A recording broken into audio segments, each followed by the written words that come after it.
49 and 30. 49.61. Just what is a morning workout? How does a breeze differ from a gallop or a jog?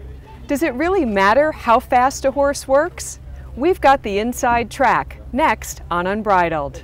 Hi, this is Susan Kayne. I just wanted to take a moment to personally thank you for watching this special segment from Unbridled. Over the past 5 years, I have utilized Unbridled TV as a platform to share the incredible joy of horses. They bring us so much happiness and enrich our lives in every way. And now, I'd like to invite you to experience the total unbridled joy of owning thoroughbreds. I have created Unbridled Racing to form partnerships that breed and race thoroughbreds in New York. Unbridled Racing is designed to deliver partners maximum value. There are no markups, no management fees, and no administrative fees. And I am a partner in every horse. So if you'd like to be a partner, contact me directly by emailing Susan at unbridledracing.com. With the dawn of a new day, thousands of thoroughbreds are readied to go about their daily exercise at racetracks and training centers across this country. As a specific race draws near, these horses begin breezing to increase their fitness and stamina for the heat of competition. It's break time at the Oklahoma training track, so I've found veteran clocker Freddy Bond. Together, we'll unbridle morning workouts. We time the morning workouts for horses that are breezing. We get an order from either the rider will tell us they're going to go a half mile, 5/8, or the trainer will come over, tell us. What is the difference between a breeze, a gallop, and a jog? Well, a jog is like a trot. They jog maybe a mile to warm up, most horses, or if it's a sloppy track and they don't want to gallop, treacherous track, muddy, slippery, then they might jog 2 miles instead of any galloping at all. A gallop there's all kinds of gallops. There's like a canter, which is a light gallop, and then a strong gallop, which they call an open gallop. They go a little bit faster. And you have a 2-minute lick, which is an 1/8 of a mile every 15 seconds. And then a breeze would be urging the horse a little bit, letting him do it on his own. Handedly workout is when maybe, he's whistling or hitting him with a whip a couple of times or with his hand, but he's really encouraging the horse to go as fast as he can almost. And you know that a horse is breezing from either the trainer or the rider, correct? Well, not every time. I mean, the horse may break and we watch the track and he may be on his way and the trainer will come running over. You got me a half? I said, yes, we got you a half. Or no, we didn't get you. And when you get them, now this is a question I have as well. Do you click that clicker on the clock when the nose hits the pole, when the middle of the body hits it, when the tail goes flying by? They're going 35 miles an hour, yeah. So I don't think it's not the most accurate thing.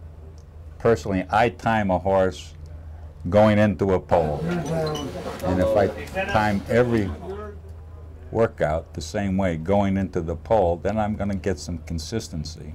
Are those results reported each day? Are they required to be reported? We see them in the daily racing form. That's our job, is to time the workouts. Horse that's never run, he has to have 3 published workouts in the paper to be able to run, and one of them has to be from the gate. Naturally, they've had a lot more works than 3.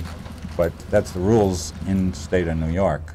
And when a horse breaks from the gate, what does that entail? Just like in a race, they'll have a starting gate down here at the chute, have a starter there all the time, and gate fellows.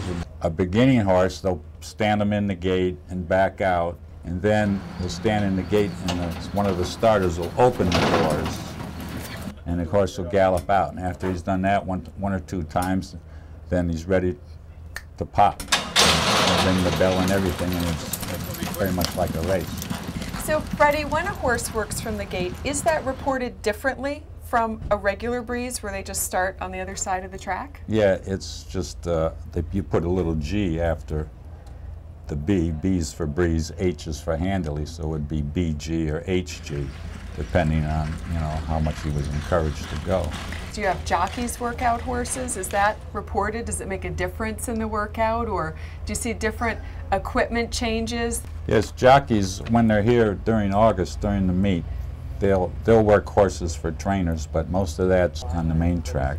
When you see horses work out with different equipment, like blinkers for the first time or figure-8 noseband, is that reported? No, that's not reported, but it's something the trainer will experiment with in the morning to see if he can get an improvement. You know, it's most of the horses we have here in the spring and summer are 2-year-olds that are just learning the game. So there's a lot of different changes. Now, sometimes in the racing forum, there used to be comments, you know, with Jockey Velasquez aboard. You have a workout with it, and they would have comments. We don't have comments anymore in the racing forum. So those little details like that are not reported.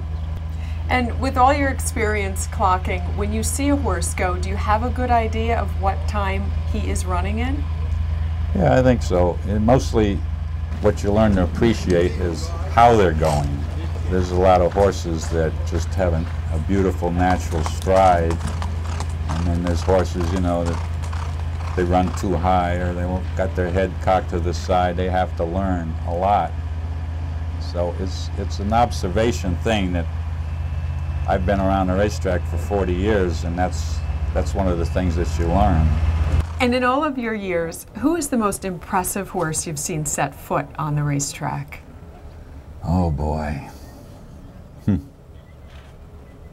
Well, I came on the racetrack in such a year, 1957. We had Bold Ruler, Gallant Man, No Double, and Swaps, Nashua. I mean, you know, I don't know whether it was just, it was my first year, you know, knowing all of but what I did know, or whether I really think that's the greatest group of horses, you know.